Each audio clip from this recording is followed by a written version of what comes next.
Мы приехали в долину реки Сайлюгем к зимовью. Сейчас выгрузимся, поедим.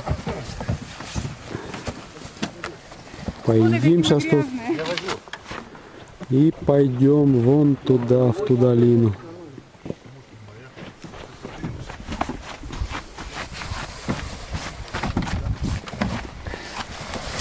Смотрите, хозяин порядок. Мы не мусорим. Нет, он даже там туда пойдет.